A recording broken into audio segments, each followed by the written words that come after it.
میں بلکہ یہ کہتا ہوں کہ ہمارے ہاں مسئلہ یہ ہوتا ہے کہ ہم جب بھی کسی غیر مسلم کو دعوت دیتے ہیں نا تو ہماری دعوت کچھ تعصب کے ساتھ ہوتی ہے. میرے نبی، ہم کہتے ہیں نا میرے نبی میرے نبی.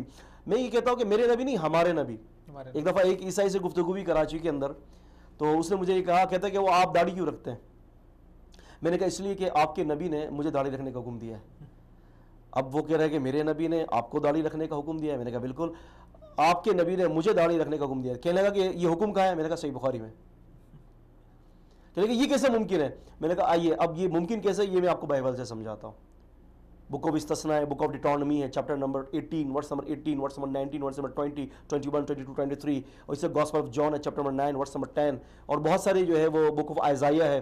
ان جگہ پر یہ واضح طور پر لکھا ہے کہ رسول اللہ صلی اللہ علیہ وسلم ان کے بھی نبی بنا کر بھیجے گئے ہیں. آج بھی محرف بائبل کے اندر یہ ساری باتیں مینشن کی گئی ہیں، آج بھی موجود ہیں.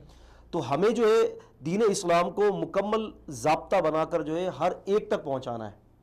ہم اپنی دعوت کو محدود کر دیں. اصول دعوت کے اندر ہے کہ یہ محدود نہیں ہے. صحیح، بالکل ٹھیک ہے نا، بلکہ نبی پاک صلی اللہ علیہ وسلم کو پوری انسانیت کے لیے بنایا گیا. ہم نے اپنی دعوت کو محدود کیا ہوا ہے. آپ اگر یہ دیکھیں نا کہ میری اگر دعوت ہے تو صرف اپنے دوسرے مسلک والے کے لیے، یا کوشش کروں گا کہ اس مسلک والے کو کھینچ کے اپنے مسلک میں نہ ہو. آئی تھنک جو ہے آپ کی دعوت ایک یونیورسل ہونی چاہیے. قرآن مجید نے جس کے سورہ فرقان سورہ 25 کی بالکل ابتدائی آیت ہے کہ تبارک الذی نزل الفرقان علی عبدہ لیکون للعالمین نذیرا. آپ صلی اللہ علیہ وسلم